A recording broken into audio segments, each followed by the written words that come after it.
college football being played in Europe and two different championship games yesterday. What is going on, guys? I am Parker Rogers, and welcome back to another episode of Elite Cast, and I am joined, as always, by Bressington.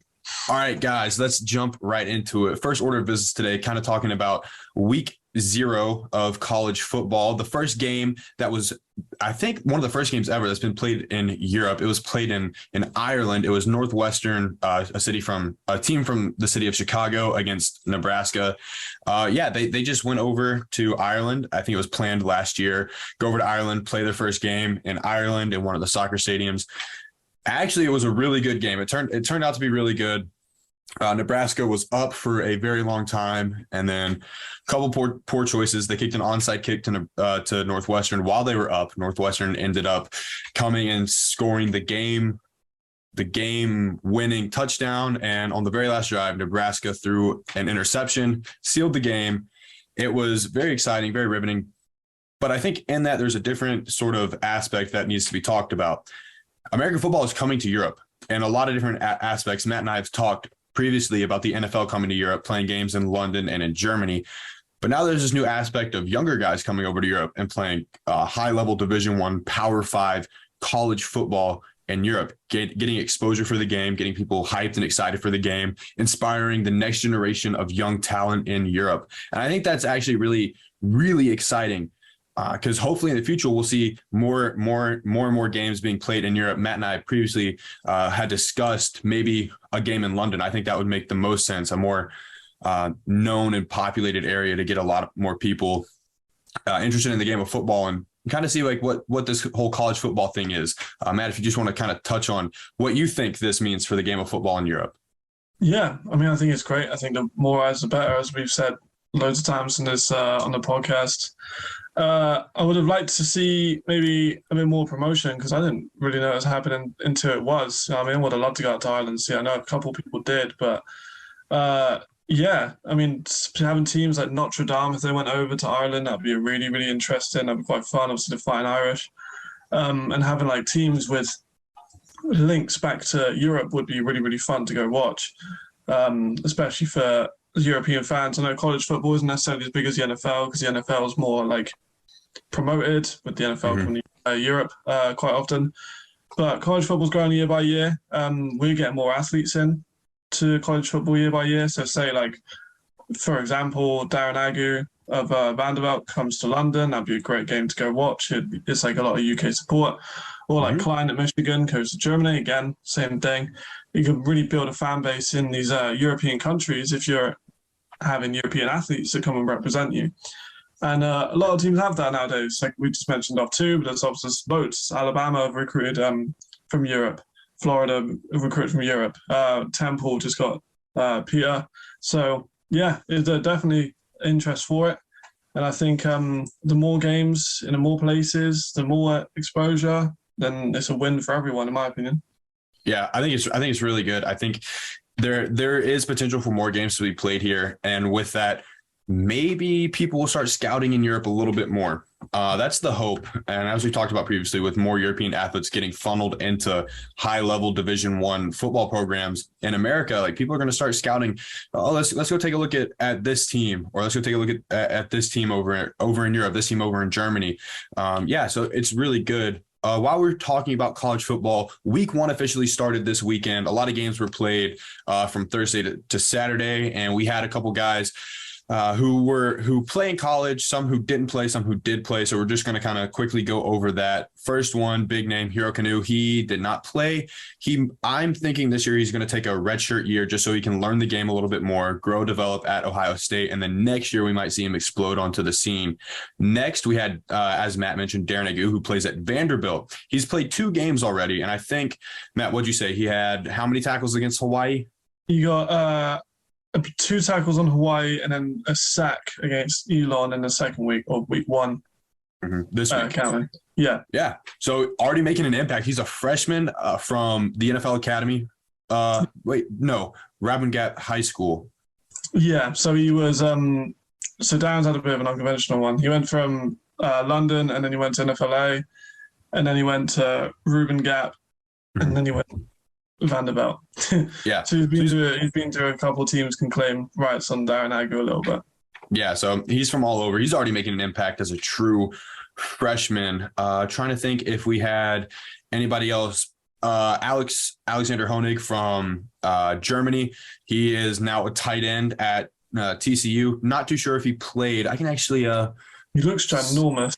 He is huge. Like Europe's elite chat. He obviously was a quarterback. He was pretty stocky then, but he looks ginormous as a tight end. And he had a really good ball as a quarterback. Yeah, he did. Let's see, receiving. I think he's one of the best, if not the best, European quarterback we've had in a long, long time. Yeah, because his story got picked up by Bleacher Report, New York Times, all these different outlets. Doesn't look like he played yesterday. Maybe he'll play a little bit this season. And a couple other guys that we had. Marlon Klein didn't look like he played. And I think, what's his name? He plays at Notre Dame. I'm sure. Gyro or Holland didn't play for West Virginia. Yeah. He redshirted last year, so I think this year he should be coming into a little bit more of his own.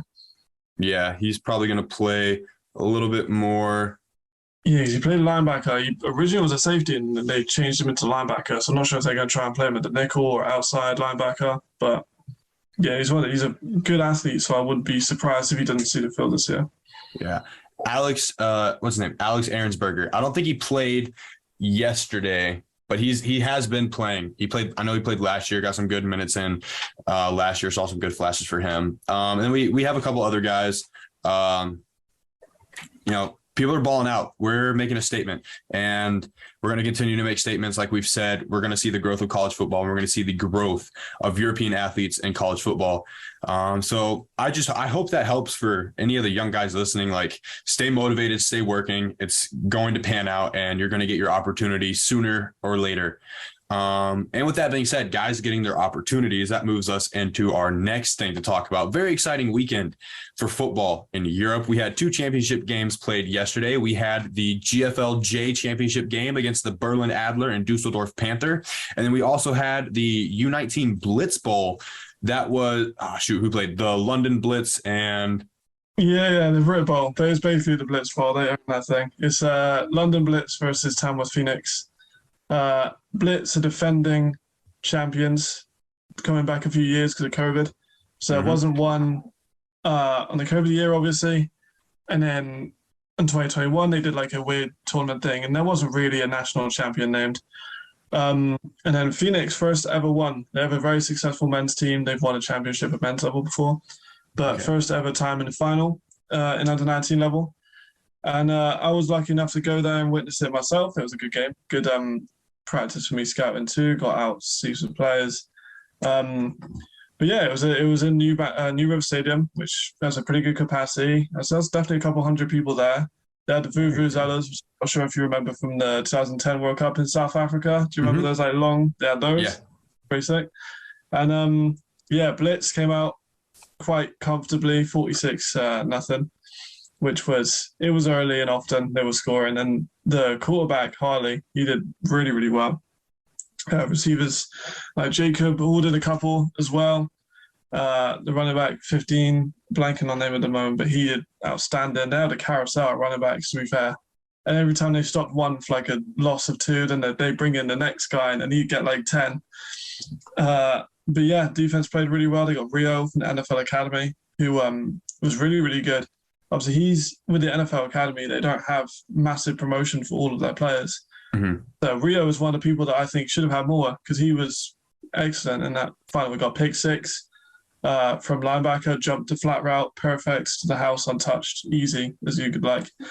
Playing tackles, real like leader in the team. You know what I mean? Like one of the captains on the team, and really, really showed that like the NFL Academy is producing these talents that go a little bit more under the radar when it comes to the social media on the NFL Academy.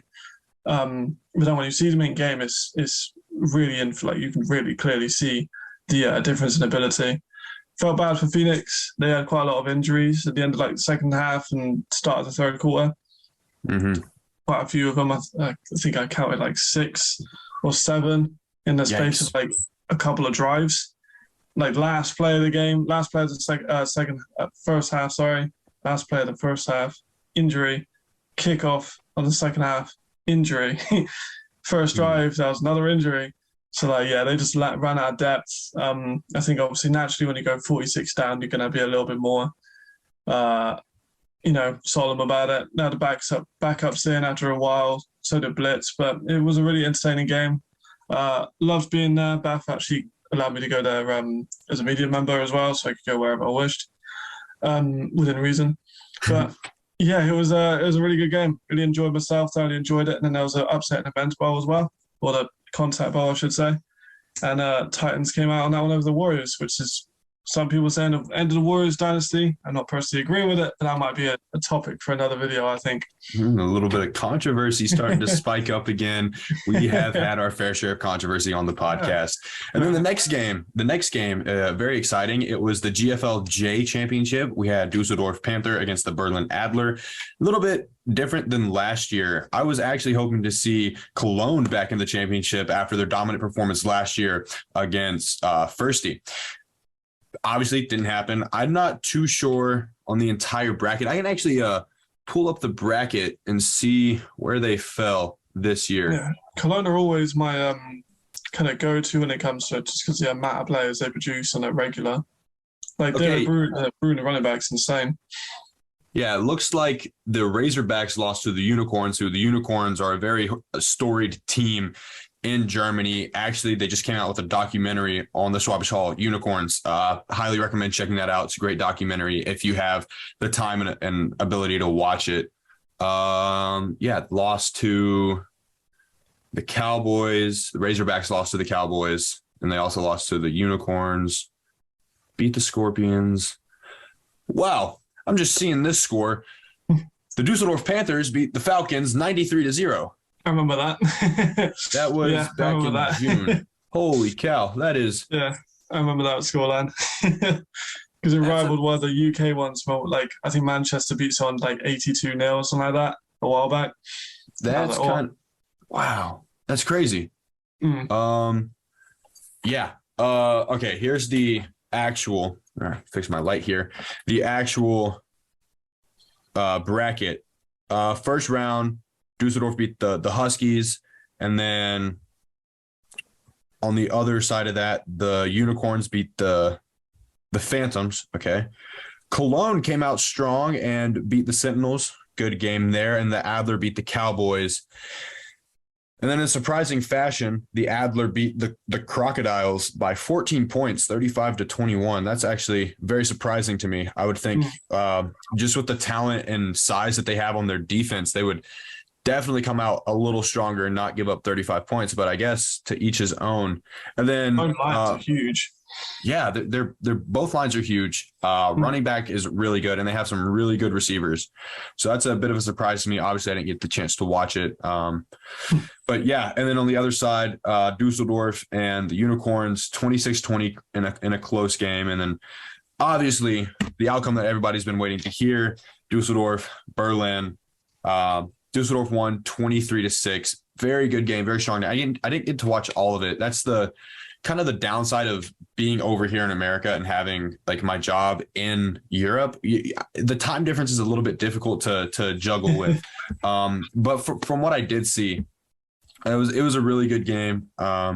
Dusseldorf came out strong. I know they have a couple of their running back is really, really good. I do know that. I think he might have won MVP.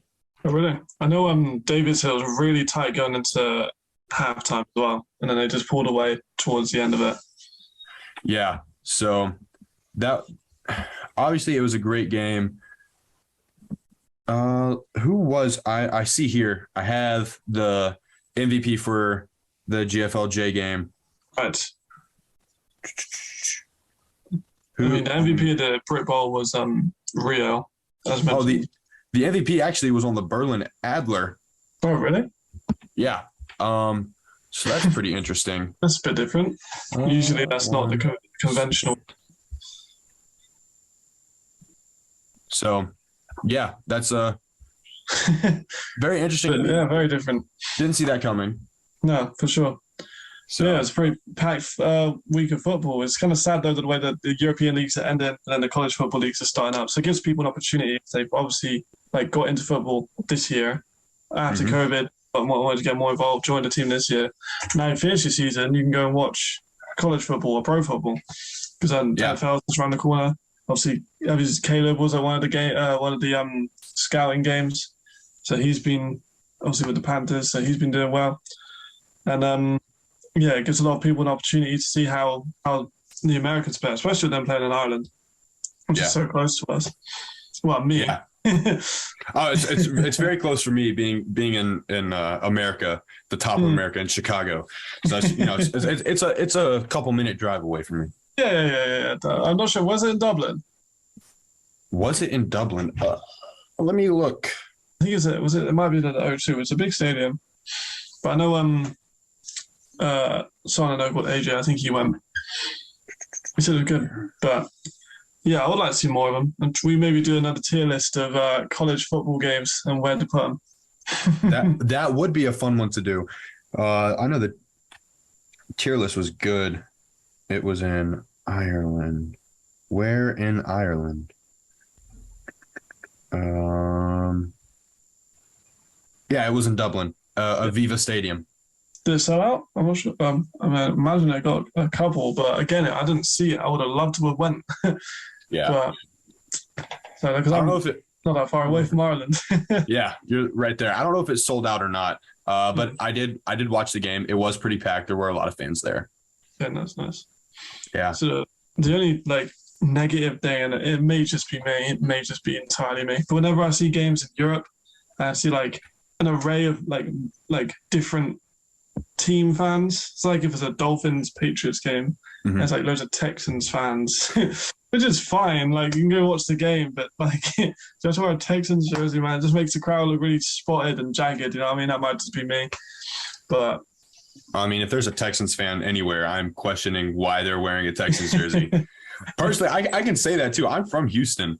Like I lived in Okay. Houston. I lived in Houston. I grew up around the Texans. Like they became a team the year I was born, and they are always disappointing. Luckily, I am not a Texans fan, so I do have that going for me. Well, how about Um, LSU? I haven't seen any LSU. they haven't played yet. So the reason I am like in my Joe Burrow jersey, got my LSU shorts on, is they play tonight at 6 my time. So a Sunday night game for college football, not very common. So they open tonight against Florida State, and actually, we have a European guy playing in that game, Lucas Simmons. He will be at the game, I believe. Okay. Yeah, linebacker. He's linebacker, for sure. O-line. I think he's O-line. O-line. Yes, because it's him and then the guy we mentioned earlier about going to Alabama. Yes, Lucas Simmons. Let's see if he has. Yep, Lucas Simmons, There we are. Florida State. Oh wait, no, No? he's not there yet. He's a senior in high school. Another Okay. guy that we've gotten mixed up on. But we have somebody who's committed to Florida State. So there's that. We have that going for us. Nice. It's teams like Ruben Gap as well. They've got loads of like Europeans. I think that's one of the high schools that's really like got into it because like Darren, Oh yeah, Klein as well. Pretty yeah. sure. Klein went to played it. there. Yeah, we got another young DB from England and another linebacker from England also over there. I think they had at least 15, or I'm going to say 15 plus European guys on their team. Yeah, If I from remember Georgia. right, we did something last year. Like we did like a little piece on them last year. Mm. And it showed like how many players from Europe that they had. And it was a lot. It was quite a lot. Yeah, because they're all the way out of Georgia, so I would like to maybe get in contact with them and kind of see what they're thinking. Because how you go from Georgia and you recruit from Germany, you know what I mean? Yeah, exactly. A bit different. But yeah. So just kind of good week of football, a lot of good games, a lot of people to look out for. Matt did scouting. So if you played in the Blitz Bowl, be self-conscious about that. You were watched by a scout. No, I'm kidding. All good things. I've heard all good things about both sides of the ball. So yeah, that's about it. Wraps it up, just kind of going over college football in Europe, which is a really big deal. It's kind of a breakthrough for football in general across Europe, not just in Ireland, but across Europe as a whole. And then obviously the two big championship games this weekend, ending of their seasons. And I know in other places in Europe, seasons are starting up. Czech Republic just started their season yesterday and today. So actually, first game of the U18, U19 season in the Czech Republic was a rivalry game, Prague Lions versus the Prague Black Panthers. Black Panthers came out on top. So take that as you will. I have a friend who plays for the Black Panthers, and obviously I played for the Lions, so a little bit of bittersweetness there. But yeah, I think like in closing, just the ELF playoffs as well. Oh yeah, that's right. The ELF playoffs.